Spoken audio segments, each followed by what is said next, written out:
प्रश्नावली 15(2) का 14वां प्रश्न है, 52 पत्तों की गड्डी में से 5 पत्तों के संचय की संख्या निर्धारित कीजिए। यदि 5 पत्तों के प्रत्येक चयन में तथ्यतः एक बादशाह है, कह रहा है। तो चलो इस प्रश्न को हल करते हैं। 52 पत्तों मतलब ताश की गड्डी, तो एक ताश की गड्डी में कितने पत्ते होते हैं समझते हैं ना, उसके बाद इस प्रश्न को बनाएंगे। ताश की गड्डी, ताश की गड्डी में 52 पत्ते होते हैं।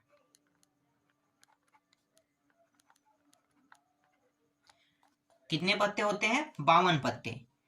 और हमें 5 पत्तों का चयन करना है। कितने पत्तों का? 5 पत्तों का।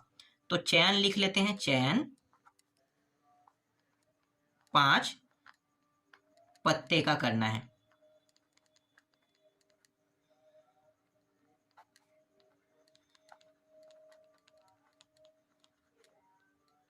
कितने पत्ते का? 5 पत्ते का करना है। अब प्रश्न क्या कह रहा है कि जितनी बार हम पत्ते निकालेंगे उतनी बार बादशाह निकलना चाहिए। तो बादशाह एक तो होता है चिड़ी का, चिड़ी के बादशाह जो है ये कुछ इस प्रकार से दिखाई देता है ना। पत्तों को लिख लेते हैं, चिड़ी का बादशाह मतलब कुछ ऐसा ही रहता है, इसकी सिंबल देखो कुछ इस प्रकार से पेड़ जैसा रहता है। एक हुकुम का रहता है, हुकुम का जो बादशाह होता है वो कुछ इस प्रकार से होता है, ऐसे, और फिर यहाँ से ऐसा निकला है, ये हुकुम का हो गया, चिड़ी हुकुम। और एक होता है ईंट का होता है, जो जिसकी आकृति ईंट जैसे है, ये कुछ ऐसे होता है ईंट की आकृति का। और एक होता है पान का, तो इसकी आकृति ना दिल जैसे होता है, ऐसा दिल जैसे आकृति वाला पान का है। तो यहाँ पे चिड़ी का है, हुकुम का है, ईंट का है और पान का है। और बादशाह मतलब सभी क्या होंगे? के को ही हम बादशाह कहते हैं ना। ताश के पत्ता में देखना के जो रहता है वही क्या होता है? बादशाह होता है। तो के से दर्शाया जाता है बादशाह को। अब 4 पत्ते, देखो 5 पत्ते हमें निकालना है ना, 5 पत्ते निकालना है 52 पत्तों की गड्डी में। ध्यान देना, 52 पत्तों की गड्डी में 5 पत्ते निकालने हैं और सभी के सभी बादशाह होने चाहिए। क्या होना चाहिए? सभी के सभी बादशाह होना चाहिए। तो भाई एक ताश की गड्डी में 4 ही तो बादशाह होंगे ना, एक चिड़ी का, एक हुकुम का, एक ईंट का और एक पान का, 4 बादशाह है। तो 52 पत्ती में 4 बादशाह तो निकल गया है ना, 52 पत्ती से 4 बादशाह निकल गया। तो मैं क्या करूंगा? 52 में घटा दूंगा कितने को? 4 को, क्योंकि 52 पत्तियों में सिर्फ 4 बादशाह है, 4 बादशाह है। तो 52 में से 4 जो है वो हमें लेना ही लेना है। तो 4 को मैं क्या कर दूंगा? माइनस कर दूंगा। तो कितना हो जाएगा? 48। कितना हो जाएगा? 48, है ना। तो 48 यहाँ पे आ गया, समझो अभी, ठीक है। 48, 4 जो है वो फिक्स हो गया। अब ये जो 4 है ना, ये जो 4 है, क्योंकि हमें 5वां भी बादशाह ही चाहिए, हमें 5वां भी बादशाह चाहिए। तब हम क्या करेंगे? इन चारों में से किसी एक बादशाह को तो चुनेंगे, किसी एक को। तो 4 में चुनने के तरीके कितने हो जाएंगे? एक होगा ना, एक अब बस और बाकी है। 4 तो चुना चुका है ना, तो 4 हम चुन चुके हैं, एक बस और चुनना है। तो इन चारों में से हम एक को फिर से चुनेंगे। तो चुनने के तरीके कितने हो जाएंगे? एक। तो यहाँ पे मैं लिखता हूं चयन के तरीके, चयन के तरीके। तो इन चारों में से एक चुनेंगे तो 4, 1, ठीक है। 4 में से एक चुनने के तरीके, फिर गुणित करेंगे, ये 48 है। इस 48 में हमने कितने चुन लिए हैं? 4 फिक्स है। तो 48 मतलब 52 को हमने पहले ही माइनस कर दिया, 52 में से हमें 4 चुनना ही चुनना था। तो 52 को हमने माइनस करके कितना कर दिया? 48। 48 हो गया। अब इन 48 में से 4 पत्ते फिर से चुनेंगे, मतलब 4 चुनने के तरीके जो हमने चुन लिया है उनको ले लेते हैं। तो 4 हम यहाँ पे ले लेंगे, तो 48, 4, ठीक। अब इसको हल करते हैं, तो इसको हम कैसे लिखेंगे? 4 फैक्टोरियल, फिर 1 फैक्टोरियल, फिर इनको घटाएंगे तो कितना हो जाएगा? 3 फैक्टोरियल, ये इस तरीके से। फिर गुणित, ये 48 फैक्टोरियल, 4 फैक्टोरियल, इसको घटा देते हैं तो कितना हो जाएगा? 44 फैक्टोरियल हो जाएगा। 4 गुणित 3 फैक्टोरियल और 3 फैक्टोरियल, ये दोनों कट गया। 48 गुणित 47 गुणित 46 गुणित 45 गुणित 44 फैक्टोरियल, क्योंकि यहाँ पे 44 दिया है ना, तो ये 44 फैक्टोरियल, ये और ये कट गया। इस 4 को हम कैसे लिख सकते हैं? 4 गुणित 3 गुणित 2 ऐसा लिख सकते हैं। तो ये 4 और ये 4 कट गया, और पहाड़ा से काट देते हैं। पहले मैं 2 के पहाड़ा से काट देता हूँ। 2 एकम 2 दूनी 2 तिया, 3 के पहाड़ा से ये कट जाएगा। 3 एकम 3 पंचे 15 बार में, तो 48 बचा, 47 बचा जो गुणा के रूप में है, फिर यह 23 बचा और ये 15। इन सभी का जब गुणा करेंगे तो गुणा करने पर मान आ रहा है 7,78,320। ये क्या है? इस प्रश्न का उत्तर है। समझ में आ गया कैसे निकालना है? मैंने पूरा डिटेल में बता दिया ना। चलो अब अगला प्रश्न देखते हैं। देखो 15वां प्रश्न। एक थैली में 5 काली और 6 लाल गेंद है। 2 काली और 3 लाल गेंद के चयन के तरीकों की संख्या निर्धारित कीजिए। बहुत सरल प्रश्न है। थैला है, ठीक है, एक थैला है, समझो एक थैला। एक थैला में काली और लाल, काली और लाल दोनों गेंद है। काली गेंदों की कुल संख्या है ना, कुल संख्या, काली गेंदों की कुल संख्या कितना है? 5 है। और लाल गेंदों की कुल संख्या कितनी है? 5 यहाँ पे और ये 6 है। लाल गेंदों की कुल संख्या 6 है। तो इस 5 काली गेंदों में से ध्यान देना, 5 काली गेंद है और 6 लाल गेंद है। 2 काली और 3 गेंद लाल गेंद के चयन के तरीकों की संख्या निर्धारित करना है। तो काली गेंद हम जब चयन करेंगे तो इनके तरीके कितने होंगे? भाई 5 काली गेंद है ना, और इन 5 काली गेंदों में से हमें सिर्फ 2 काली गेंदें चाहिए। तो 2 काली गेंद हम क्या करेंगे? चयन करेंगे। और लाल गेंदों की संख्या 3 हम चयन करेंगे। तो इनके तरीके क्या होंगे? ध्यान देना, 5C2, 5 काली गेंद से 2 काली गेंद चयन करने के तरीके बन गए, ठीक है। फिर गुणा करो, फिर 6 लाल गेंद से 3 लाल गेंद चुनने के तरीके, ठीक। हल करते हैं अब। तो 5 फैक्टोरियल, 2 फैक्टोरियल घटा देंगे तो 3 फैक्टोरियल, फिर 6 फैक्टोरियल, फिर 3 फैक्टोरियल, ये हो गया 3 आ जाएगा।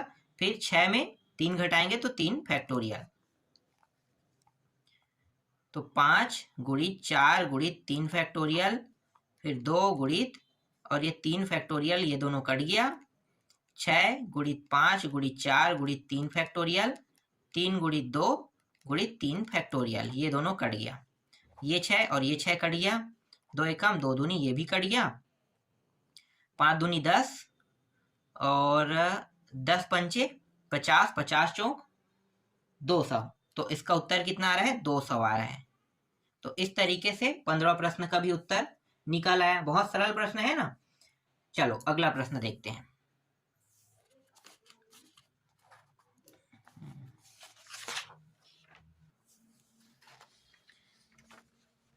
देखो 16वां प्रश्न। एक स्कूल में कुल 12 खिलाड़ी है, जिनमें से 9 खिलाड़ियों की टीम चुननी है। यदि कप्तान सदा वही रहना हो तो टीम कितने प्रकार से चुनी जा सकती है? चलो इसको हल करते हैं। देखो एक स्कूल में खिलाड़ियों की संख्या कितनी है? 12। तो मैं यहाँ पे लिख लेता हूँ। हल मैं हर बार भूल जाता हूँ, आप लोग हल लिख लेना ना। खिलाड़ियों की संख्या, खिलाड़ियों की संख्या, और ये जो है ना कुल खिलाड़ियों की संख्या है। तो कुल खिलाड़ियों, आगे में कुल लिख लेना, कुल, चलो लिख लेते हैं, जगह है तो। कुल खिलाड़ियों की संख्या कितना है? 12 है, ठीक है। और टीम बनाना है, टीम में खिलाड़ी लेना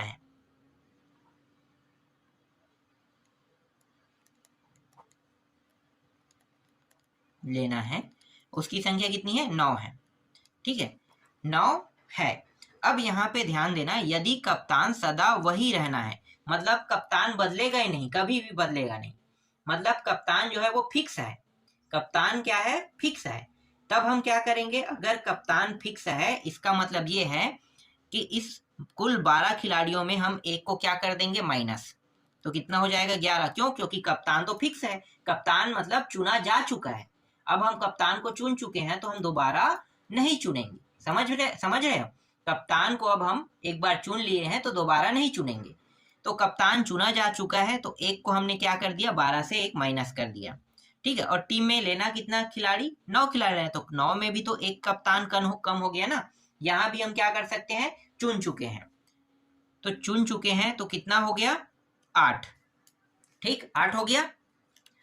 अब ये जो 11 और 8 है ना, मतलब 8 खिलाड़ी को हम इस 11 जो मतलब कुल जो 11 खिलाड़ी बचे हैं ना, इस 11 खिलाड़ियों में से 8 खिलाड़ियों को चुनने के तरीके निकालने वाले हैं। ठीक है, बाकी बचा कितना खिलाड़ी, 8 खिलाड़ी हमें और चुनना है। तो हम इसको चुनने के तरीके कैसे निकालेंगे, जो बाकी खिलाड़ी बचे हैं ना, जैसे कि कुल खिलाड़ी कितना है, 11, तो 11 खिलाड़ी, इसे मैं नीचे में लिख लेता हूं, चयन के तरीके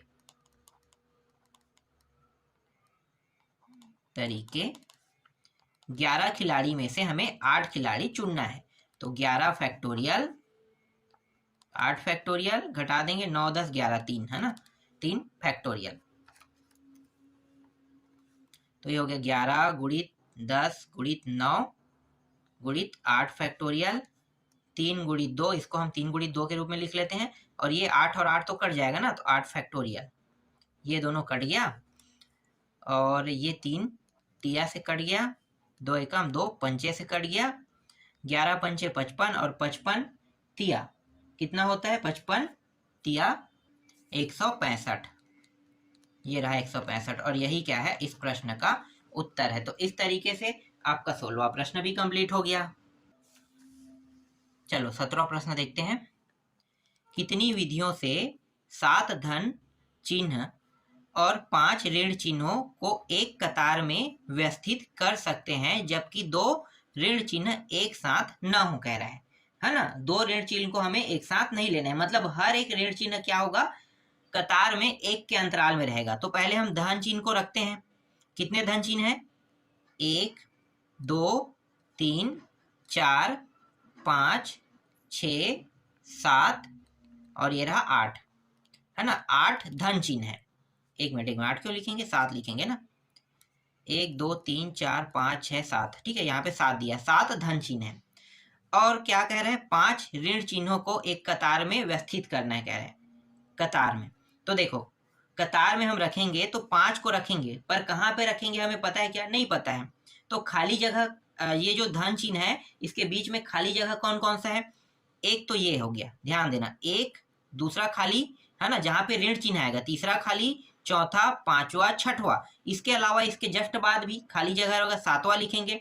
और देखो ये आगे भी खाली है, तो मतलब खाली जगह कितने हो गए, कुल मिला के 8, है ना। धन के आगे भी खाली है और इस धन के पीछे भी खाली है, तो ये यहाँ भी हम तो ऋण चिन्ह रख सकते हैं, बिल्कुल रख सकते हैं, है ना। और जो बीच खाली जगह है जहाँ पे मैंने क्रमांक लिखा है, ये सब ऋण चिन्ह के लिए अवेलेबल है। तो कुल मिला के खाली जगह हमारे पास कितने हैं, 8 है। और हमें सिर्फ और सिर्फ 5 ही ऋण चिन्हों को रखना है ना। तो इन 5 ऋण चिन्हों को कितने तरीके से रख सकते हैं ये हमें निकालना है। तो ऋण चिन्ह को रखने के तरीके, 8 खाली जगह है ना, तो 8C और रखना कितना है, 5। तो इस तरीके से हम करेंगे 8C 5, तो ये 8 फैक्टोरियल और ये 5 फैक्टोरियल, फिर 8 में 5 घटाएंगे तो 3 फैक्टोरियल। तो 8 गुणित पहले 7 लिखो, 7 के बाद 6, 6 के बाद 5 फैक्टोरियल। इस 3 को 3 गुणित 2 के रूप में लिख सकते हैं, बिल्कुल। और ये 5 फैक्टोरियल है, इसको जैसा वैसा लिखते हैं क्योंकि ये दोनों कट जाएगा ना। अब ये 3 दूनी 6, 6 और 6 ये कट गया। अब ये 8 गुणित 7 बस बचा है, तो 8 सत्ते कितना होता है, 56। तो 56 क्या है, इस प्रश्न का उत्तर है। समझ में आया, 56 इस प्रश्न का उत्तर है। चलो अब 18वां प्रश्न देखते हैं। देखो 18वां प्रश्न, 25 छात्रों की एक कक्षा में 25 छात्रों की एक कक्षा में से 10 को एक पार्टी के लिए चुना जाता है। उनमें से 3 ने फैसला किया या तो वे सभी जाएंगे या कोई भी पार्टी में नहीं होंगे, कह रहा है। या तो वो तीनों की तीनों जाएंगे, मतलब वो तीनों दोस्त है ना, तो तीनों दोस्त है समझो, तो वो तीनों की तीनों जाएंगे, या अगर उनमें से एक नहीं जा रहा है तो हम तीनों नहीं जाएंगे, कह रहा है। ठीक है, इनका कहने का मतलब यही है। तो कितनी विधियों से यह चुनाव हो सकता है, 2 बार मैं लिख दिया चुनाव, तो कितनी विधियों से यह चुनाव हो सकता है। तो देखो कुल छात्रों की संख्या कितनी है, हल कुल छात्रों की संख्या 25 है ना, और पार्टी के लिए चयन किए हुए छात्रों की संख्या, या जाने वाले, पार्टी में जाने वाले, या फिर चयन कह लेते हैं, चयन ज्यादा रहेगा, पार्टी के लिए चयन, पार्टी के लिए चयन छात्र कितना है, 10 है। मतलब 10 ही, हम 25 में से 10 को क्या कर सकते हैं, चुन सकते हैं। ठीक है, अब यहाँ पे 2 कंडीशन लागू होगा। पहला कंडीशन देखो, पहला कंडीशन हम लगाते हैं, स्थिति, पहली स्थिति क्या पैदा हो रही है, पहली स्थिति मतलब पहला कंडीशन कि हमें तीनों को पार्टी में ले जाना है। ठीक है, हमें क्या करना है, पहले तीनों को पार्टी में ले जाना है, तीनों के तीनों को। ठीक है, तो 3 के 3 चयन हो गए, तो 25 में 3 को घटाएं, कितना आ जाएगा, तीनों को अगर हम पार्टी में ले जाएंगे, ठीक है, यहाँ पे लिखना होगा तीनों, मैं यहाँ पे ऊपर में लिख देता हूं, तीनों को पार्टी ले जाना है। ठीक है, पहली स्थिति क्या है, तीनों को पार्टी में ले जाना है।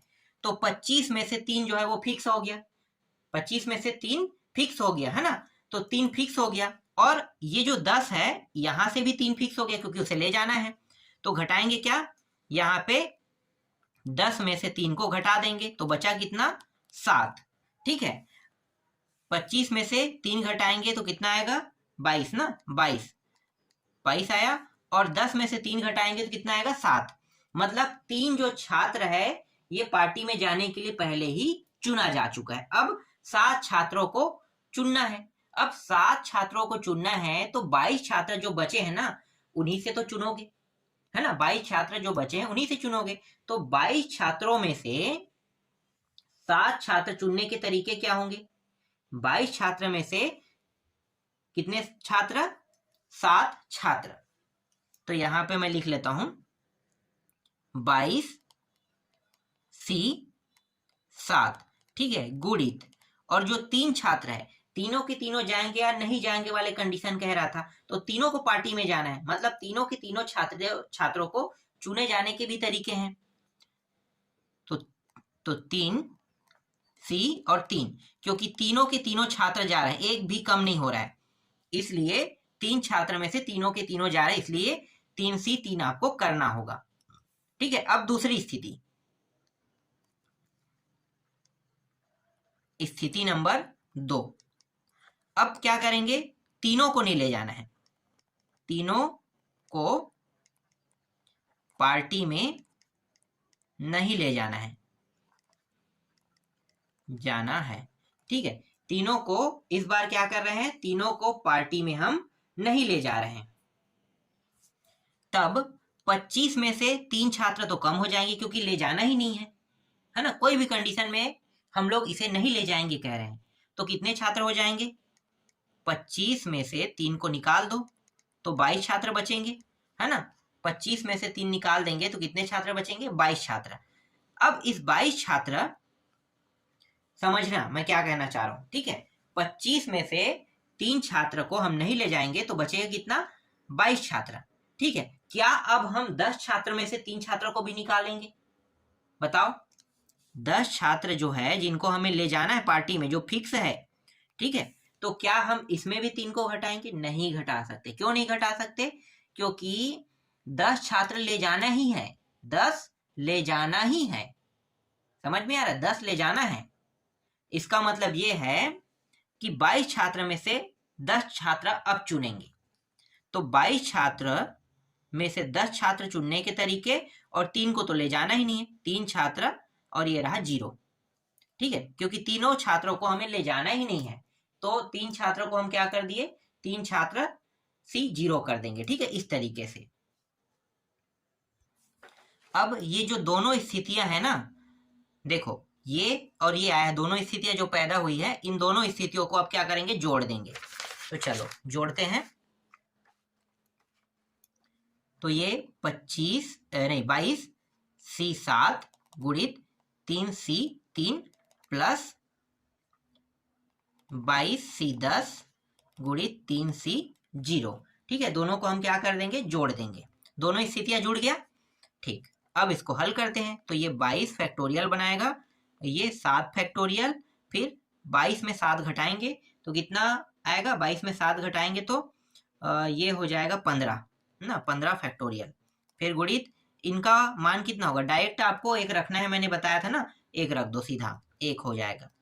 फिर ये 22 फैक्टोरियल, फिर इसका 10 फैक्टोरियल, फिर 22 में 10 घटाओगे तो 12 फैक्टोरियल, ये रहा 12 फैक्टोरियल। और ये 3C0 इसका भी एक ही रखना है आपको। ठीक है, इसका भी कितना रखना है, एक रखना है। ठीक, एक। यहाँ पे अगर 0 है या मान बराबर हो इस तरीके से तो एक ही आएगा। ठीक है, एक रख देना।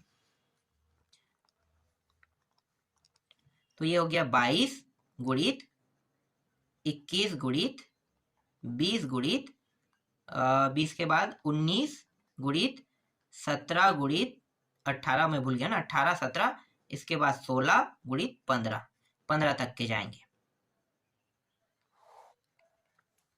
फिर 7 को हम ऐसे ही लिखे, 7 गुणित 6 गुणित 5 गुणित 4 गुणित 3 गुणित 2, और ये रहा 15 फैक्टोरियल। ये 15 और ये 15 कट गया, एक का गुणा इसके साथ करेंगे तो यही मान आएगा, तो एक को लिखने की आवश्यकता नहीं है। इस 22 को भी हम वैसे ही कर देते हैं। तो 22 गुणित 21 गुणित 20 गुणित 19 गुणित 18 गुणित, बहुत सारा होगा कैलकुलेशन, 18 गुणित के बाद 17 गुणित 16 गुणित 15 गुणित 14 गुणित 13 गुणित 12 फैक्टोरियल। और ये जो 10 है इसको भी लिखना पड़ेगा, 10 गुणित 9 गुणित 8 गुणित 7 गुणित 6 गुणित 5 गुणित 4 गुणित 3 गुणित 2 तक के जाएगा। ठीक है, एक को लिखने की आवश्यकता नहीं है। फिर गुणित कितना फैक्टोरियल है, यहाँ पे 12, ये 12 फैक्टोरियल, ये 12 और 12 हम कटा देते हैं। ठीक है, अब बहुत सारे जो मान है वो कटते जाएगा, बहुत सारा जो मान है वो यहाँ पे कटते जाएगा, उसको कटाना है। तो देखो कौन कौन सा कट रहा है भाई, 6 के पहाड़ा से 18 जो है 3 बार में कट रहा है, तो हम 6 और 3 को यहाँ पे गुणा कर देते। देखो 6 और 3, तो ये 6 और 3 गुणा करेंगे, 6 12 6 3 18, 18 को डायरेक्ट काट देते हैं।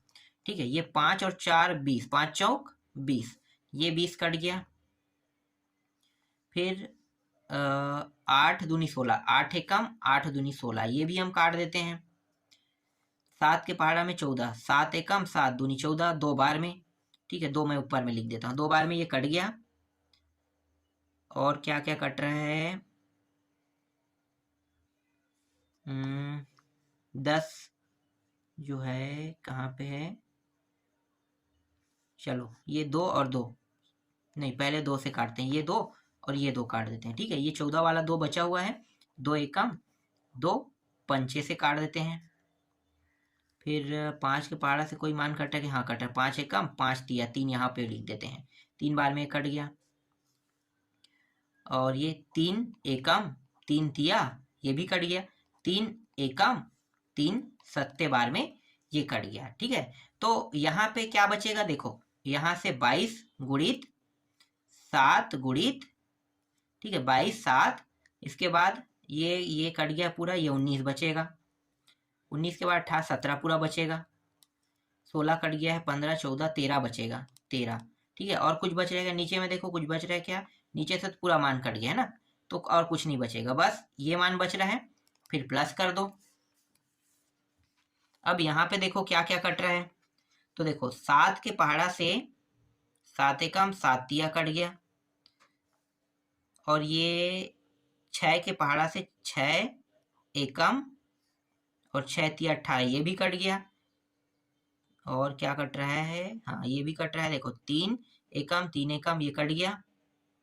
5 चौक 20, ये दोनों साथ में लेकर हम इसको काट देते हैं, 5 चौक 20, ठीक है, ये भी कट गया। तो 5 एकम 5 चौक, 4 बार में ये कटा है ना, 5 चौक 20। और क्या कट रहा है, ये कट गया 2, 2 से काटते हैं, 2 एकम 2 अट्ठे से कट गया। तो यहाँ पे बच रहा है 22 गुणित ये 3 गुणित ये 4 गुणित 19 गुणित 17 गुणित ये 8 बचा, और ये 15 तो कट चुका है, बस इतना ही बचेगा ना। तो इसको यहाँ पे नहीं लिखेंगे, यहाँ पे लिखते हैं 22 गुणित 3 गुणित 4 गुणित 19 गुणित 17 गुणित 8, ठीक है। अब आगे के हल आप लोग कर लेना, ठीक है। इन दोनों को क्या करना है, इनको गुणा करना है, इनको गुणा करना है, दोनों को गुणा करने के बाद जोड़ देना है। हो सकता है कटाने के समय मैं एक आध दो मान भूल गया हूँ, तो उसको आप लोग ऐड कर लेना ना, सही से करना है आपको। कुछ मान क्या होता है, छूट जाता है गलती से, तो वो छूट गया होगा मुझसे, क्योंकि बहुत ज़्यादा कैलकुलेशन है इसमें, इसलिए। तो उनको आपको क्या करना है, उनको ढूंढना है, अगर छूट गया है तो कैलकुलेशन करने के बाद उत्तर आपका आ जाएगा, ठीक है। तो इस तरीके से ये आपका 18वां प्रश्न भी कंप्लीट हुआ। अब 19वां 20वां 21वां प्रश्न जो बचा है उनको मैं आपको नेक्स्ट वीडियो में बताऊंगा।